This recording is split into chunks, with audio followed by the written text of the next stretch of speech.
in this episode of the Living God's Light podcast. There's nothing outside you that can bring you the happiness that you think. There's no job promotion, there's no car, there's no house, there's no big income that will make you feel happy. Only you can make you feel happy. I am. I am. I am. I am. I am Living God's light.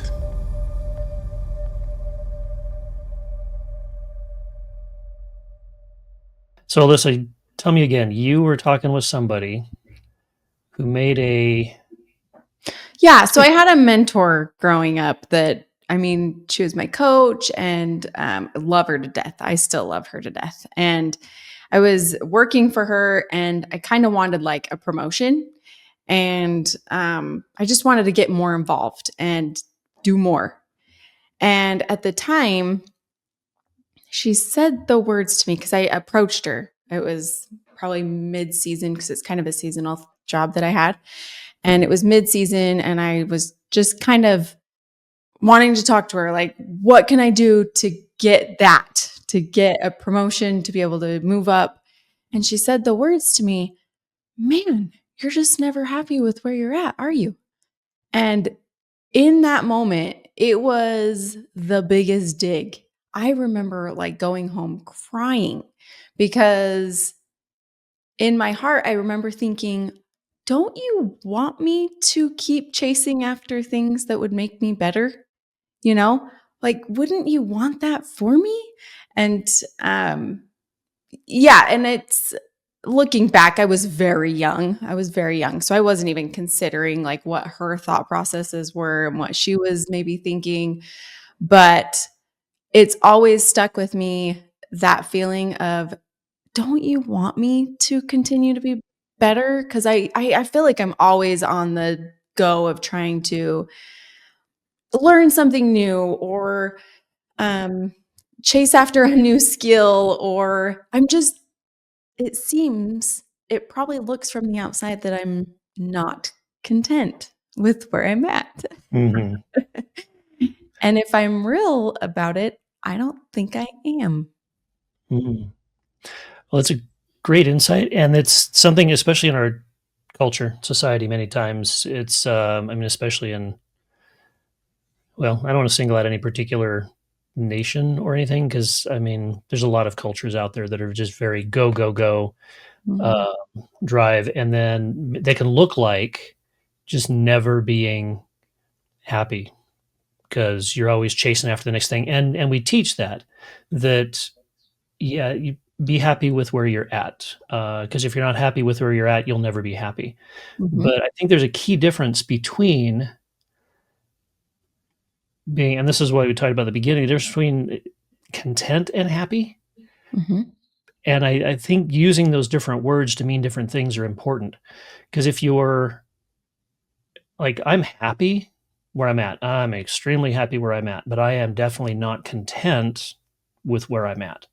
And I think anybody who's a creator is never fully content. And I'll get back to that in a minute, but Vinney, I want to know your thoughts.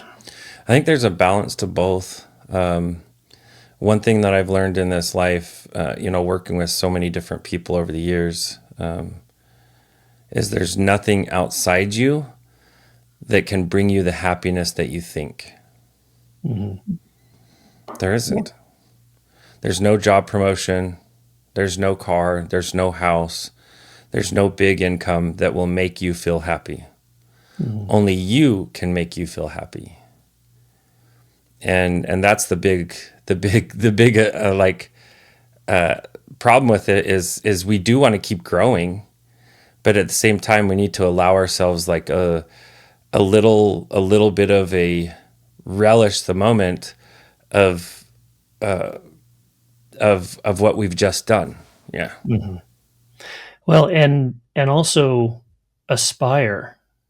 There's mentioned before, there's a book that changed my life called 5, and spread across 2 pages is just a simple question. When was the last time you did something for the first time? And I thought about that. I was like, oh my goodness, I don't know the last time I did something for the first time. I've already died and I didn't know it. Yeah. So I committed then that every year until the year I die, I'm going to do something for the first time. Mhm. So I'm still happy with where I'm at, but I also aspire to do more and to be more and to grow. And I think it's important to realize that you can still have that happiness that, so call it contentment or whatever, and still want to do more things. And I think it's important to explore that difference and be aware of where the difference is, because if you're doing it to fill a hole, then there's something like Vinny said, nothing's going to fill that hole. But Yeah, but like, how do you genuinely know whether or not you're trying to fill a hole or not? Because I think that's where I get a little confused is like, Mhm. this looks really shiny and my heart feels like I should go after it, you know? I And I would say look at yeah. the emotion tied to it. If you're feeling like a melancholy and you think this will fix the melancholy, then there's probably something missing. But if you're looking at it as an exciting experience, that's different. Yeah, but can't you see that it's kind of confusing too? Well, Because here's a perfect litmus. Okay, here's a perfect okay, test to let's see hear it. if this is something you really should or shouldn't do. Okay, take the goal, the idea, the thing that you're thinking you want, and ask yourself, what are the three things that that's going to do for me? So, like, once you have it, once you've achieved it, once you've learned it, what are the three things that you would get out of it? And if Okay. you can clearly pick out the three things, then ask yourself, why am I not giving myself those three things now? Like what? Can you? Let me give you a quick story, Yeah. okay? Yes, please. There's a fisherman in Jamaica. He's got a little boat. He's pulling in just enough fish to take care of his family every day, and he loves his job, loves it. He loves spending time in nature, spending time on the sea. And this man comes up to him and says, "Why don't you get a bigger boat? Where you're fishing, you know these waters better than anybody. Why aren't you going after this? You could make this thing a big deal." And he goes, "Okay, well, why would I do that?" And the man says, "Well, because then you can have all this money. You can go buy a new house. You're living in like a shack with your family. You could buy a really nice house." And then he goes, "Well, then I would have more bills, right?" He's like, "Yeah, but you would have this big fishing business and you could hire employees and eventually you wouldn't even have to go fishing anymore. You could stay in your office and manage all these fishing people." And then the fisherman is really smart. He goes, "Well, what would I do at the end? At the end of that journey, at the end of that climb?" He goes, "Well, then you could rest and relax and spend time fishing." And he's like, "That's what I'm doing now. Why would I do all of that only to come back and do what I enjoy doing right now?" So it's like finding that sweet spot in your life where you can do what you're called to do and feel joy and fulfillment out of it. And don't ruin it by thinking you need to climb higher or climb left or climb right. But at the same time, if your heart's calling you, hey, your special spot is way up on this ladder, climb the ladder.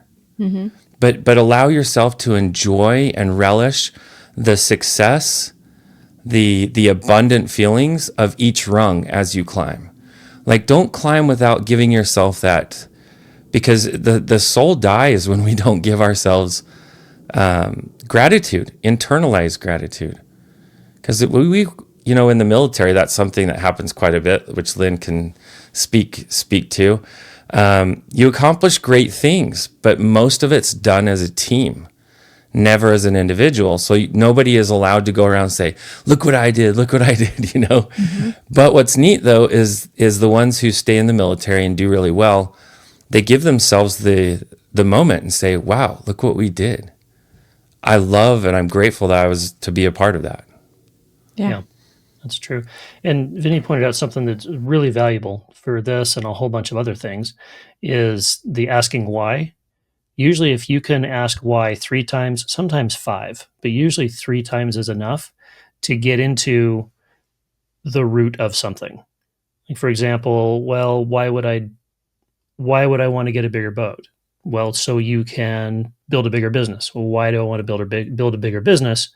So you can then retire in comfort. And you realize, well, okay, well, if I get to the end of that, that's what I'm doing now. That's not going to give me what I want. Why I already waste have all what I those want. years? Yeah. Yeah. So in your case, let's ask. So why did you want that promotion? Why did I want that promotion? Yes. Well, at the time, because I thought I was capable. Here's the funny part is I don't think I was capable. And I think she saw that. And I wasn't there yet. So that I don't know if that story applies. Well, hey, I want to follow this thread for just a Okay. minute. Okay. Let's Okay, follow so it. so you thought you were capable. Yeah. Is that the only reason? Is that what you were looking to get out of it? I mean, because you're capable. I wanted more money, and I wanted to actually be more valuable to her. Okay, so That's real, like the root of it. Like I wanted to be. So remove the to her, and that statement is correct. Yes, I wanted to be more valuable. So why did you want to feel more valuable? Because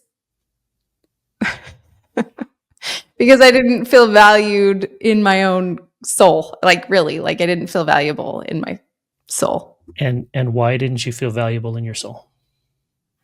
Oh, man, because I had a lot of work to do. Well, I mean, I really like at that age, I don't know how to answer that question. I was so I'll answer it for you. You thought value was perfection. Yeah, and performance. Yeah. Mm-hmm. Perfection. Yeah. Okay. Performance perfection, image perfection. Yeah. Like the whole thing. Yeah. Yes, absolutely. And there, do you see how we kind of got to the root of what's really the motivation behind it? Yeah. And so in that case, even though her words probably weren't the most helpful or insightful, it was an indication, especially the way that it hit you, was an indication that there was something not quite settled. So you were neither happy nor content. Correct. Correct. Yeah. She was worried you were going to burn out, though. But if you'd gone a separate path and say, if I don't get it, fine, I'm happy with it, but it would be a fun challenge that would let me expand my skills. Yeah. It's a different. You see how that kind of following the whys can lead you to what is really going on in me. Yeah. Yeah. Vinney, you were going to say something. Well, it's just so amazing in this society where we have maybe one family where the entire family lives off of very little, but they live very happy. And then you have other families that live off of a whole lot of money and they're miserable constantly. Mm-hmm. And so it's not a resource thing, it's a mentality thing. Mm-hmm. But in the same right, there's people that go out in the world with no skills, no abilities, and they think that they're worth $300,000 a year because that's what their family earns, right? Yeah. And then there's others that they think they're worth whatever minimum wage is paying that in their state, right? Or their country. But to me, we're all extremely valuable. We are. Mm-hmm. Every moment of our time, every ounce of our energy is extremely valuable. But what I see most of the world doing right now is tossing most of their energy into a device.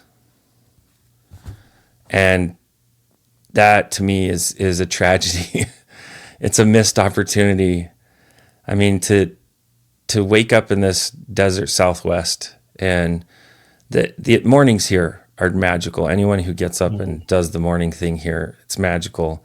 You got, all sorts of life everywhere that you didn't think existed here in the desert. But you've got to be up and be amongst the trees or amongst the cactuses, cacti, or to see this beauty. But then there's people that they barely see the outdoors as they climb from their car into their garage, Mm-hmm. Yeah. It's just one of these things that we have to look at why we're doing the things we do and ask ourselves why do we do it? And ask ourselves, why aren't we allowing ourselves that right now? Mm-hmm. Right. Because if you're feeling valuable and that's a right promotion for you, you'll still go for it. Mhm. But if you're feeling valuable and you're like, I don't want that promotion, it's just going to be more work and barely more pay, then you're like, no, I'm good. I'll stick with where I'm at for now, Yeah. So it's a way that you can lovingly guide your own direction. And then plus on top of that, if you have a gift with speaking to your intuition, which all of us do if we just develop it a little bit, that can also nudge you so much through all that whole process. Yeah. I had a man that was an installer for a company, and the CEO position came up. Installer to CEO, no, it's not going to happen, right? Yeah. His intuition told him 5 times, you go apply for that CEO position. And he's like, I can't, I'm an installer. I can't be a CEO. And finally, after the 5th time, he's like, fine, I guess this prompting's not going to leave me alone till I go do it. So he did it, put in his resume, put in his profile. And the owner, as he was walking in to turn it in, said, finally, I was waiting for you to do this. I want you to be my CEO. That's awesome. But the owner didn't want to come out and tell him that, because then it would come across that he was giving him the promotion, right?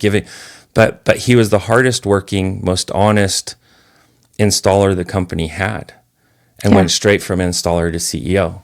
And company has done amazingly well, even in hard times. So it's like, following that intuition is huge. Yeah. And majority of successful businesses are starting to do it. So it begs the question, like, what do you mean most successful businesses are starting to do it? Follow intuition more? So they're finding a way to strike a balance with following what they call gut feels. But that's intuition most times. Yeah, for sure. Okay. So I guess it begs the question, how do we get out of the confusion of, well, I thought this was the right thing to do. Like I was trying to trust my gut and I thought it was the right thing to do. And then you get down that path and then you feel like oh gosh, that's not right. Well, we have to realize that sometimes we're supposed to make mistake paths so that we can learn the right path. Okay. And we need to understand that we came to this life to play, and we think there's only one right way to play. There's not. Play is making a mess. Making a mess. Yeah. Tell your kids to make chocolate chip cookies and watch. It will be epic. It will be memorable. You will waste everything that you bought to make them with, and you might not even end up with chocolate chip cookies. But do you know what? There'll be so much laughter, so much fun, and so much cleanup to do. Yeah. But that's what's beautiful about this life is it, if we wanted perfection, we wouldn't have come here. Mm-hmm. We had perfection. Yeah. We came here to play. Yeah. One of the most valuable lessons I learned in the culture have grown up in is many times I'd hear the question, I'm just trying to figure out what God wants me to do. Mm-hmm. And I realized, this was several years ago before I even met Vinney, that it's like we're on stage and there's some script that the director has that we don't, and we've got to figure out. We've got to guess. Yeah. Yeah. Okay. I'm trying to. Okay, director, tell me what my lines are. What am I supposed to do? But so I was getting ready to start a business. It was a huge financial investment, and I'm going to pray about this. And so I went and prayed and asked, should I do this? And the answer I got back was, it doesn't matter. I'm like, whoa. I hate that answer. I get it all the time. Well, and I was like, what do you mean? I was always told that if it matters to me, it matters to you. And this matters to me because this is kind of a big deal. It's a lot of money, a huge investment. What do you mean it doesn't matter? I was a bit miffed. And so fortunately I got a little more of an explanation. It was like, okay, look, you can do this or not do this. It's not going to have any impact on anything that I need you to do in the future. So you do what you want. And that's really kind of what it's about anyway. You're here, like Vinney said, we're here on the playground. Play whatever games you want. I mean, just play them nicely because, afterwards you're going to you're going to have to experience all the goods and the bads and everything that you did from that. So, I mean, play the game well, but choose the game that you want to play. So I went ahead. I mean, this was a huge revelation to me that no, there's not a script. Really, life is improv. Mm-hmm. You get a prompt and you do whatever you want with the prompt. Just play the part as best you can. You know, love and gratitude and all of those things. I mean, if there's any rules for the stage, that's it. Love and gratitude. And I would say that Spirit wants us to be the best version of ourselves, but they want us to choose the version we want to be. Yeah.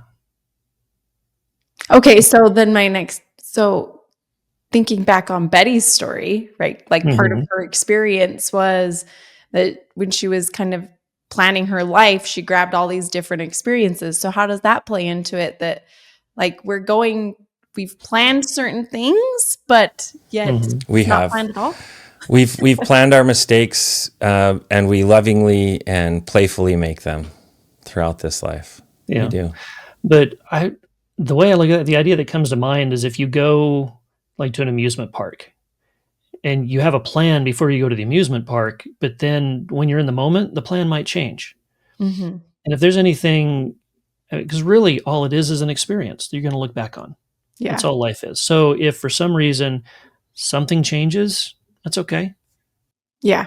Well, you know, what's kind of crazy and how I relate to your story, Lynn, is when I was considering marrying my husband, Josh, I got you can or you can't. It's up to you. What? There's a hummingbird right out my window right now. So that's awesome. Cool. So I really was like, that was Spirit telling you made the right decision.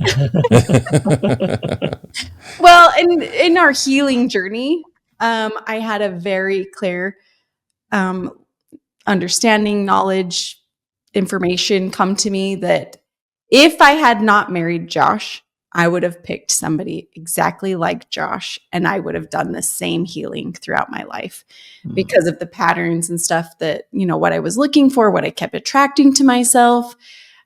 So yeah, like Josh and I'm so glad we worked out, and I'm so glad that, you know, I made the decision to marry him. But had I not, I would have married somebody just like him, and I would have gone through the same healing experience. I know it. So, with just less pizzazz. Just less pizzazz. Josh brings that pizzazz. True. Love Josh. Oh yeah. Yeah. And I mean, we've had these conversations very openly that I was like, yeah, I gotta like I could or I couldn't. It was up to me. It wasn't very clear. So yeah. Yeah. That's quite the contrast from. Well, sometimes we want to outsource our agency to Spirit. Seriously. Oh yeah, there's a big movement right now that people are using AI for spiritual matters, and it's almost like they want to outsource all of their heavy decisions to their AI, and it's like, but that defeats the purposes of us having that intuition and having that personal connection. I think that AI is a great tool, but it's not a replacement by any means, you know. Oh yeah, and that's a great insight just in general. I mean, there's so many tools now that make it easier for us to do that, but I mean, it's just a natural human thing that we don't want to have to take responsibility for bad decisions. Because if we make a decision, we look back, we're like, oh, yes, I made that decision and it was a very bad one. We judge ourselves. Yeah. Yeah. And this is one of the things I love about what I've learned from people who have had near-death experiences, that any judgment, we bring the judgment. Yeah, that's a here thing, not a there thing. God doesn't judge. The question is always, well, what did you learn? Yeah. And keeping that perspective of like, okay, I did make this bad decision. And then like, we've got to practice that. But what did I learn? What did I learn from it? One of the most valuable things I learned from my time as a pilot in the Air Force is, so every year you've got to do a couple, we call them check rides. They're like annual exams to make sure that you're still on top of your game and everything's going well. And you do it for like instruments and regular flying and all the rest. And one of the things that you learn, you absolutely have to learn, is the surest way to make a mistake is to dwell on the last one. Ooh, that's good. Yeah. That's really good. Yeah. So, and you get really good at, in the moment, you're like, oh, that was wrong. Learn from it. Not going to do it again. And then you just put it away and just don't do it again.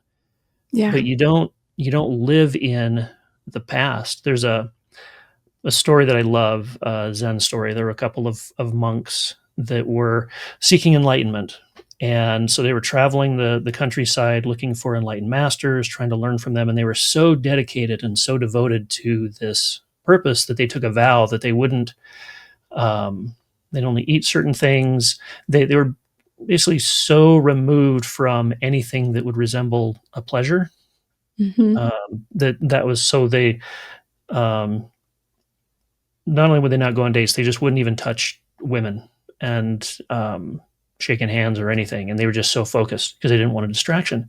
So they're walking through the woods to the next enlightened master, and they come to the edge of a river that they've got to cross. And there's a woman standing there at the edge of the river, and she's got this nice dress on. They're like, well, are you okay? And she's like, yeah, I need to get across the river. I'm trying to get to this party, but the river is higher than it usually is, and I can't get across without ruining the dress. And one of the monks is like, well, okay, climb on my back. I'll carry you across. And the other monk is like, dude, you're breaking up. Okay, fine. So they get across the river. He sets her down, and then they keep walking. And this other monk, is just bugging him. He's like, dude, like the whole rest of the day. Finally, at the end of the day, they get to where they're resting for the night. And he goes, okay, brother, I got to ask you, you broke your vow back there. How do you justify that? And the guy's like, well, she needed help. I helped her. He's like, yeah, but isn't this bothering you? And he goes, brother, I set her down at the edge of the river. You've been carrying her all day. Yeah. How many of us carry our mistakes on our back all day, every day, for years and years? And imagine how much that holds us back from our optimal future, our optimal path. And it's so important for us to embrace what I call the Christ, or the Christ consciousness, or the light of Christ, where and we don't have to be religious to do it. It's this unconditional love that the universe, that God, source, creator has for us. And it's so important for us to embrace that and stop putting ourselves in our fear cages. Mm-hmm. Okay, so as a person who's listened to NDE stories now, and I often hear about life reviews, right? Yeah. How do I take what you just said and go, well, I made that mistake, and now I'm going to have to experience it from all the different angles and not carry it? Like, how can I release it now, heal it now, so I don't have to worry about it haunting me then? So in the experience of a near-death or after-death experience, that's for them to release and let go, because they're carrying those mistakes on them, right? And even ones they didn't even know they made. And they have to let them go, and letting them go is to face them and to say, oh, this isn't me anymore, and to let it go. But for here, a way is like that monk story, is to think about it, okay, this was my decision, and I don't decide it to be a mistake. I'm doing the right thing in the right place, and I'm going to let it go. Even though there was a strict rule that said no touching, or no, but in the right service of each other, there's going to be times where we do these things that kind of foil our exact parameters of ideal laws, rules, intentions. But it's important for us to follow the spiritual path, the higher path. And that makes it so much easier. But for here, when we know we've made a mistake, this is a gift that Spirit gave me a long time ago, is look at it as if your child made that mistake. and how would you want them to be treated for it? And start treating yourself that way. Yeah. This is something I've been thinking about. Unless you're abusive, then don't do that. Just kidding. Something I've been thinking about. Vinney, tell me if this is a correct way to look at this. So whether we do, right or wrong, you're still going to experience all of that stuff, because part of it is so again, in the military, when you go out and do a mission, you come back, you got a debrief, and you pick apart everything that happened on that mission to learn from it. And it seems like a life review kind of serves that purpose. It shows it's you like a debrief. Yep. everything, the good, the bad. You get to experience all of it from the eyes of everybody to give you a full understanding of what this was.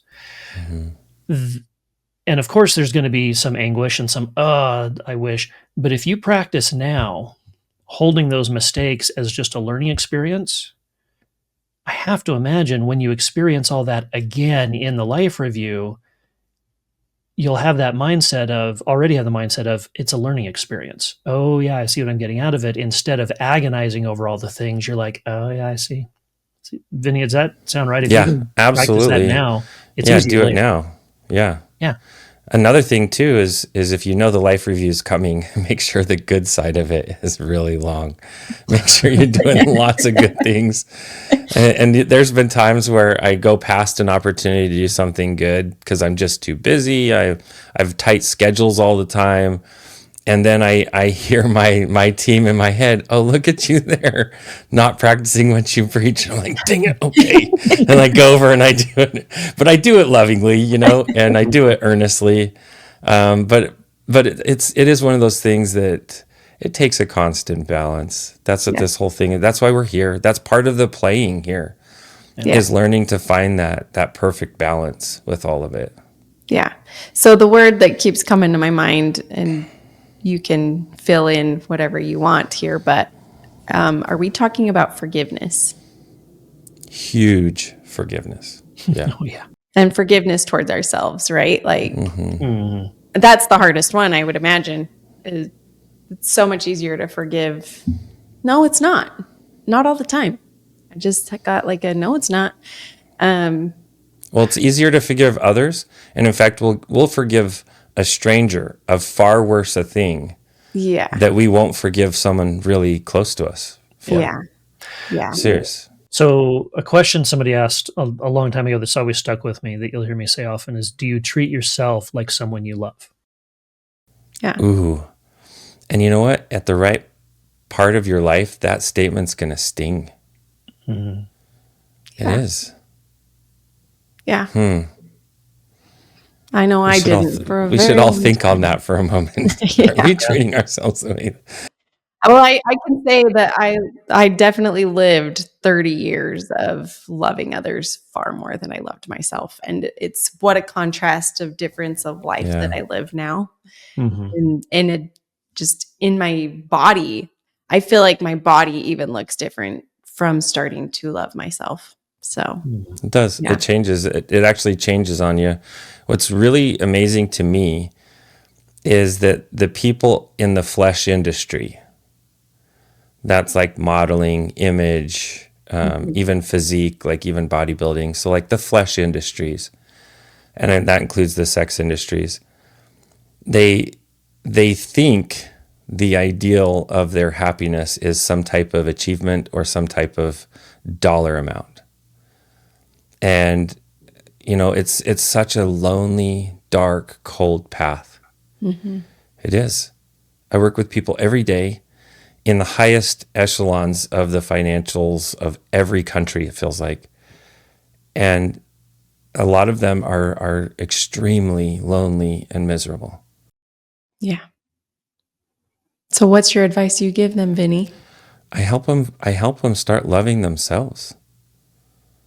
Yeah. Because if you can't love yourself, then there's nothing outside you that's going to help you feel love or feel value. I help them plug all the holes inside them first and then start filling it up with good stuff. Yeah. Yeah. Well, give us homework. What can we, okay, not homework. Maybe people have an aversion to that word. Okay. What is something I can do to I like to call it challenges. Because Challenge. if you, at Invitation. least for us guys, when someone says I- I challenge you, you're like, okay, I'll do it. So I used to use the word challenge, and sometimes it's still very effective. But my son actually pointed out, so he was just serving a mission for a church, and a leader in his kind of the guy overseeing that whole thing pointed out that Christ never issued challenges; he issued invitations. Yeah, he did invitations And and so elevations too. He would use an invitation of elevation too. Yeah, he absolutely would. And so with that, I've changed. So yeah, challenges sometimes there are no bad words; they all have their purpose. Yeah. But you may notice on our emails, they're all called invitations to action. Yeah. 'Cause they're all invitations. So all those words work. I'm kind of a word person, so sorry for the detour. You can It's cut all that right. out if you feel like it. So anyway, yeah. What challenge, invitation, opportunity thing do you have for us, Vinney? So this is a big one. This one's really hard for people to do. And I've actually done it myself. I did it today. I do it every day now. And that is to stand at your most vulnerable, which is usually right before shower or right after shower.